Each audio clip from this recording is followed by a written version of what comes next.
सातारा विटा महामार्गावर असलेल्या तासगावच्या श्री सिद्धेश्वराच्या दर्शनासाठी.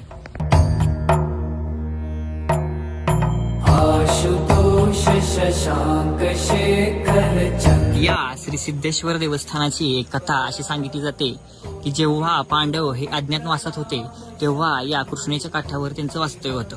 तेव्हा ब्रह्मपुरी येथे बकासूर नावाचा राक्षस मारण्यासाठी भीम हा चालत चालत या ठिकाणी आला आणि त्याला शिवाची उपासना करायची होती. तेव्हा त्यानं एका शिवपिंडीची स्थापना केली आणि तिथं शिवशंकर हे प्रकट झाले आणि त्यांनी भीमाला तुझं कार्य सिद्धीत जावो असे आशीर्वाद दिला आणि भीम हा बकासूर राक्षसाला मारण्यास गेला.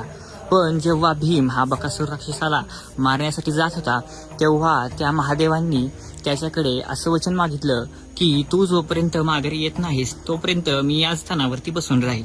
भीम व पांडव या ठिकाणी माघारी आलीच नाहीत आणि श्री सिद्धेश्वर हे येथेच वास्तव्यास राहिले आणि आज तागायत महादेव इथं भीमाची वाट बघत उभे आहेत. म्हणून हे सिद्धेश्वर देवस्थान